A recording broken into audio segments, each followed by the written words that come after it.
শিয়ালের কাছে যেরকম ভাবে মোরগ নিরাপদ নয়, ঠিক খুরশেদ আলম হচ্ছে একটা শিয়াল। সরকার দমন পীড়ন করে কখনো ঠেকা রাখতে পারবে না, আন্দোলন চলবে এবং আপনারা এটা দেখতে পারবেন।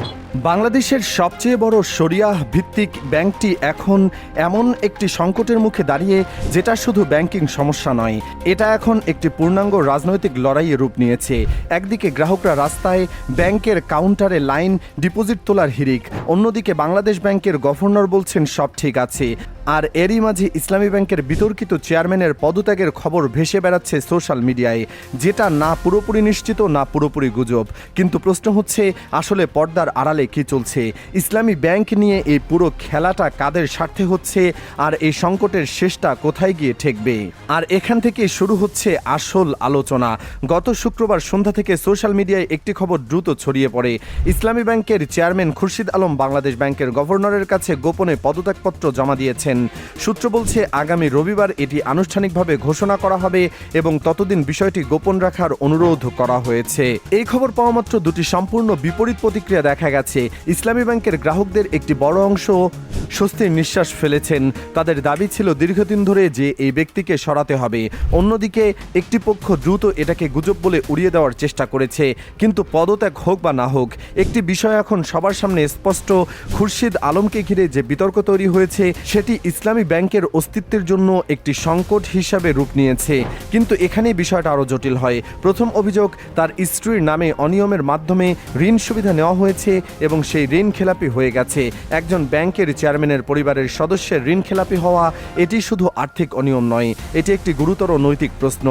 দ্বিতীয় অভিযোগ, তার নিজের কর্মজীবনের বিতর্কিত কর্মকাণ্ডের কারণে 2 বছর পর পর ইনক্রিমেন্ট আটকে রাখা হয়েছিল। এটি একটি প্রাতিষ্ঠানিক শাস্তিমূলক ব্যবস্থা, যা ইঙ্গিত করে যে তার বিরুদ্ধে অনিয়মের অভিযোগ নতুন কিছু নয়। তৃতীয় এবং সবচেয়ে গুরুত্বপূর্ণ অভিযোগ, গ্রাহকদের বড় একটি অংশ মনে করে খুরশিদ আলম এস আলম গ্রুপের স্বার্থ রক্ষাকারী এবং পূর্ববর্তী সরকারের ঘনিষ্ঠ ব্যক্তি।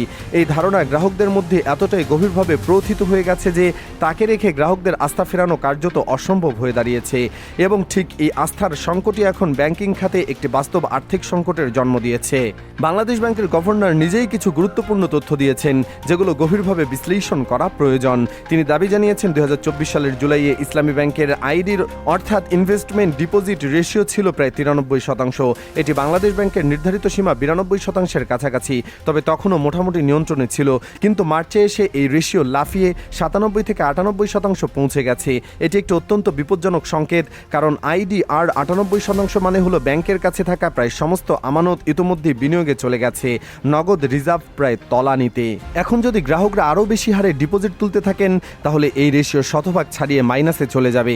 সেই পরিস্থিতিতে ব্যাংকের পক্ষে নিজস্ব সক্ষমতায় গ্রাহকদের টাকা ফেরত দেওয়া সম্ভব হবে না। তখন পুরোটাই নির্ভর করবে বাংলাদেশ ব্যাংকের ইমার্জেন্সি লিকুইডিটি সাপোর্টের উপর। আপনার কি মনে হয়, শুধু তারল্য সহায়তা দিয়ে এই সংকট সামলানো সম্ভব, নাকি আরও গভীরে কোনো সমস্যা আছে? বাংলাদেশ ব্যাংক ইসলামী ব্যাংকের বোর্ডে একজন পর্যবেক্ষক নিয়োগ দিয়েছে। এই পর্যবেক্ষকের কাজ হবে বোর্ড মিটিংয়ে উপস্থিত থাকা, ব্যাংকের কার্যক্রম পর্যবেক্ষণ করা এবং কেন্দ্রীয় ব্যাংককে নিয়মিত অবহিত করা। ইসলামী ব্যাংক বাংলাদেশের ব্যাংকিং খাতে একটি অনন্য অবস্থানে আছে। এটি দেশের সবচেয়ে বড় বেসরকারি ব্যাংক। গ্রাহক সংখ্যা, শাখা সংখ্যা এবং আমানতের পরিমাণে এটি অন্যান্য ব্যাংকের চেয়ে অনেক এগিয়ে। কিন্তু এই ব্যাংকটি শুরু থেকে রাজনৈতিক বিতর্কের কেন্দ্রে। পূর্ববর্তী সরকারের আমলে এই ব্যাংকের পরিচালনা পর্ষদে ব্যাপক পরিবর্তন আনা হয়েছিল। এস আলম গ্রুপের প্রভাব বিস্তার নিয়ে তখনই প্রশ্ন উঠেছিল। ব্যাংক থেকে হাজার হাজার কোটি টাকা অনিয়মের মাধ্যমে বের করে নেওয়ার অভিযোগ হয়েছিল। এখন সরকার বদল হয়েছে, কিন্তু ইসলামী ব্যাংকে সত্যিই পরিবর্তন এসেছে? গ্রাহকদের বড় অংশ মনে করছেন আসেনি, কারণ যে ব্যক্তিদের বিরুদ্ধে অনিয়মের অভিযোগ তাদের অনেকেই এখনও গুরুত্বপূর্ণ পদে বহাল আছে। খুরশিদ আলমের চেয়ারম্যান পদে থাকা এই অসন্তোষের সবচেয়ে বড় প্রতীক। আপনার কি মনে হয়, ইসলামী ব্যাংকের এই সংকট শুধুই একজন চেয়ারম্যানকে ঘিরে, নাকি এর পেছনে আরও বড় কোনো কাঠামোগত সমস্যা আছে? গভর্নর যখন বলেন 1/3 ডিপোজিট চুরি হয়ে গেছে, এই একটি বাক্য অত্যন্ত গুরুতর। এটি কেন্দ্রীয় ব্যাংকের প্রধান কর্মকর্তার মুখ থেকে বেরিয়ে আসা একটি আনুষ্ঠানিক স্বীকারোক্তি। ইসলামী ব্যাংকের মোট আমানত কয়েক লক্ষ কোটি টাকা। তার 1/3 যদি সত্যি আত্মসাৎ হয়ে থাকে, তাহলে এটি বাংলাদেশের আর্থিক ইতিহাসের সবচেয়ে বড় কেলেঙ্কারিগুলোর একটি। কিন্তু গভর্নর এই অর্থ কোথায় গেছে, কারা নিয়েছে, কিভাবে নিয়েছে, এসব প্রশ্নের উত্তর দেননি। এই নীরবতা নিজেই একটি বড় প্রশ্ন তৈরি করে। কেন্দ্রীয় ব্যাংক কি জানে কে নিয়েছে? যদি জানে, তাহলে তার নাম বলছে না কেন? যদি না জানে, তাহলে তদন্ত কোন পর্যায়ে? এটি শুধু ব্যাংকিং প্রশ্ন নয়, এটি একটি রাষ্ট্রীয় জবাবদিহিতার প্রশ্ন। লক্ষ লক্ষ সাধারণ মানুষের আমানত, তাদের সঞ্চয়, তাদের পরিবারের ভবিষ্যৎ, সেই অর্থ যদি লুট হয়ে থাকে, তাহলে দায় কার? ব্যাংকের পরিচালনা পর্ষদের, কেন্দ্রীয় ব্যাংকের নাকি সরকারের? এখানে একটি গুরুত্বপূর্ণ বিষয় বোঝা দরকার। ইসলামী ব্যাংক কোনো সাধারণ ব্যাংক নয়, এটি একটি সিস্টেমিক্যালি ইম্পর্টেন্ট ব্যাংক। অর্থাৎ এই ব্যাংক ভেঙে পড়লে শুধু এই গ্রাহকরাই ক্ষতিগ্রস্ত হবে না, পুরো ব্যাংকিং খাতে ডমিনো ইফেক্ট শুরু হবে। কেন? কারণ ইসলামী ব্যাংকের সাথে অন্যান্য ব্যাংকের আন্তঃব্যাংক লেনদেন আছে, এর বিনিয়োগ দেশের বিভিন্ন খাতে ছড়িয়ে আছে। এই ব্যাংকের তারল্য সংকট অন্যান্য ব্যাংকেরও তারল্যর উপর চাপ তৈরি করবে। সবচেয়ে বড় ঝুঁকি হলো কন্টেজিয়ন ইফেক্ট, অর্থাৎ একটি ব্যাংকে গ্রাহকদের আতঙ্কিত হয়ে টাকা তোলার দৃশ্য দেখে অন্য ব্যাংকের গ্রাহকরাও আতঙ্কিত হতে পারেন। এটি শুরু হলে পুরো ব্যাংকিং ব্যবস্থায় একটি গুরুতর সংকট তৈরি হতে পারে। এ কারণে সরকারের জন্য ইসলামী ব্যাংকের সংকট সামলানো শুধু একটি ব্যাংকের সমস্যার সমাধান নয়, এটি জাতীয় অর্থনৈতিক নিরাপত্তার প্রশ্ন। একটি বিষয় এই পুরো সংকটে আলাদা করে উল্লেখ করার মতো, ইসলামী ব্যাংকের কর্মকর্তা কর্মচারীদের সেবার মান বাংলাদেশের ব্যাংকিং খাতে একটি মাপকাঠি হিসেবে পরিচিত। যারা এই ব্যাংকে গিয়েছেন তারা জানেন এখানকার কর্মীরা ব্যাংকটিকে শুধু চাকরির জায়গা মনে করেন না, তারা এটিকে নিজেদের প্রতিষ্ঠান মনে করেন। গ্রাহক সেবায় তাদের আন্তরিকতা, আচরণের মান, এগুলো অন্যান্য ব্যাংকের সাথে তুলনা করলে স্পষ্ট পার্থক্য দেখা যায়। এই কর্মী সংস্কৃতি আসলে ইসলামী ব্যাংককে এতদিন ধরে টিকিয়ে রেখেছে। উপরের পর্যায়ে যতই অনিয়ম হোক, তৃণমূল পর্যায়ে ব্যাংকের কর্মীরা প্রতিদিন তাদের কাজ দিয়ে গ্রাহকদের আস্থা ধরে রেখেছেন। কিন্তু এই আস্থারও একটি সীমা আছে এবং সেই সীমা এখন পরীক্ষিত হচ্ছে। এই পুরো সংকটে একটি বিপজ্জনক মাত্রা যোগ হয়েছে, রাজনৈতিক মেরুকরণ। একটি পক্ষ বলছে ইসলামী ব্যাংক থেকে জামায়াতে ইসলামী অর্থায়ন পায়, এই অভিযোগ পূর্ববর্তী সরকারের আমল থেকেই চলে আসছে। কিন্তু এই দাবির পক্ষে কোনো প্রমাণ? বাস্তবতা হলো ব্যাংক কোনো সরাসরি রাজনৈতিক দলকে অর্থ দেওয়ার ব্যবস্থায় ব্যাংকিং আইনে নেই এবং সম্ভব নয়।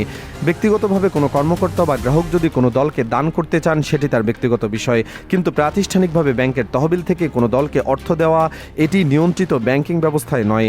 তবে এই ন্যারেটিভ ব্যবহার করে একটি নির্দিষ্ট রাজনৈতিক গোষ্ঠী ইসলামী ব্যাংকের উপর নিয়ন্ত্রণ প্রতিষ্ঠা করতে চাইছে, এই অভিযোগও এখন সামনে আসছে। অনেকেই বলছেন পূর্ববর্তী সরকারের আমলে 2013 সালে শাহবাগ আন্দোলনের সময় ইসলামী ব্যাংক, ইবনে সিনা হাসপাতাল সহ বিভিন্ন ইসলামী প্রতিষ্ঠানের একটি তালিকা করা হয়েছিল। সেই তালিকা অনুযায়ী পূর্ববর্তী সরকার ইসলামী ব্যাংকের উপর আঘাত করেছিল।